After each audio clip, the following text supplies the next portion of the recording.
கிருஷ்ணா டைரக்ஷனில் நம்ம நயன்தாராவும் சத்யராஜ் ஜெய் இன்னும் நிறைய ஸ்டார்கர்ஸ் நடிச்சு ஸ்ட்ரைட்டாக தேட்டர் ரிலீஸ் ஆன மூவி தான் அன்னபூர்ணி. இது ஒரு பக்கா கமர்ஷியல் ஃபேமிலி என்டர்டைன்மெண்ட் மூவி.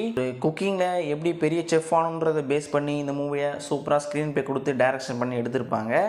இந்த மூவி ஆல்ரெடி December 1 தேட்டரில் ரிலீஸ் ஆகி நல்ல ரெஸ்பான்ஸ் வந்துச்சு. இந்த மூவியோட அஃபிஷியல் ஓடிடி ரிலீஸ் டேட்டை மூவி டீம் சொல்லிட்டாங்க. December 29 நெட்ஃப்ளிக்ஸில் ஸ்ட்ரைட்டாக இந்த மூவி ஸ்ட்ரீம் ஆக போகுது. மொத்தமாக தமிழ், தெலுங்கு, மலையாளம், கன்னடா, ஹிந்தின்னு 4 லாங்குவேஜில் இந்த மூவி ஸ்ட்ரீம் ஆக போகுது. ஸோ ஒரு பக்கா கமர்ஷியல் ஃபேமிலி என்டர்டெயின்மெண்ட் மூவி. இந்த வீக் ஓடிடிலையும் தேட்டர்ஸ்லையும் நிறைய மூவிஸ் ரிலீஸ் ஆகுது. அதில் ஒரு மூவி தான் இந்த அன்னபூர்ணி. ஸோ மறக்காமல் எல்லோரும் ஃபேமிலியோடு சேர்ந்து இந்த வீக்கெண்டை அன்னபூர்ணி மூவியை வாட்ச் பண்ணி என்ஜாய் பண்ணுங்கள். ஓகே ஃப்ரெண்ட்ஸ், எக்ஸ்க்ளூசிவான OTT and cinema updates reviews எல்லாமே நீங்கள் தெரிஞ்சுக்கணும். மறக்காமல் நீங்கள் பண்ண வேண்டியது நம்ம சேனல் சப்ஸ்கிரைப் பண்ணிட்டு தொடர்ந்து வீடியோ பாருங்கள். உங்களுக்கு ஆட்டோமேட்டிக்காக எல்லா அப்டேட்டுமே நம்ம சேனலில் வந்துடும். நெக்ஸ்ட்டு இன்னும் ஒரு நல்ல டாப்பிக்கோடு வரலாம். Thank you friends.